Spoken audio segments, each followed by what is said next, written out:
नया साल में गिफ्ट देबई रे हम अपन मलिया के हाजीपुर वैशाली। नया साल में गिफ्ट देबई रे हम अपन मलिया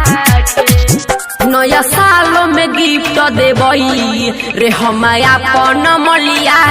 के नया साल में गिफ्ट देबई रे हम अपन मलिया के मिल जइबई रे ओकरा से हम रे यारबा मिल जइबई रे ओकरा से हम सुन कौन बिहलिया रे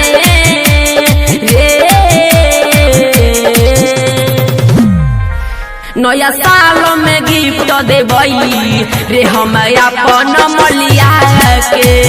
नया साल में गिफ्ट देबई रे हम अपन मलिया के नया साल में गिफ्ट देबई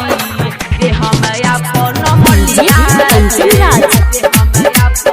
हाजीपुर वैशाली। नया साल में गिफ्ट देबई रे हम अपन मलिया के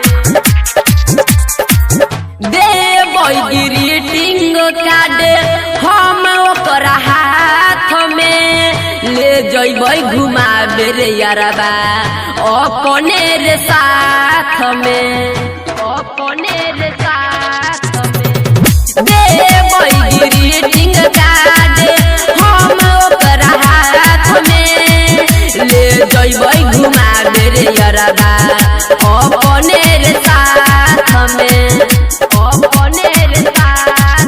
हर साल तो हम फंस गईनी रे यारबा हर साल तो हम फंस गईनी ओकरा मीठी मीठी बोलिया में रे नया साल में गिफ्ट देबई रे हम अपन मलिया के नया साल में गिफ्ट देबई रे हम अपन मलिया के नया साल में गिफ्ट देबई रे हम अपन मलिया कंचन राज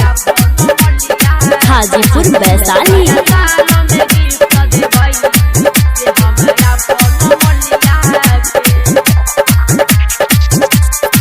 राइटर बिरज मवाली से कोई नी बात से और रे सब का से पहले कहब हैप्पी न्यू ईयर रे हैप्पी न्यू ईयर रे कंचन राज से कोई नी बात से और रे सब का से पहले कहब हैप्पी न्यू ईयर रे चंदन बाबू चुम्मा रे यहरबा चंदन बाबू चुम्मा लिहे ओकर दुनो गलिया में रे नया साल में गिफ्ट देबई रे हम अपन मलिया के नया साल में गिफ्ट देबई रे हम अपन मलिया के।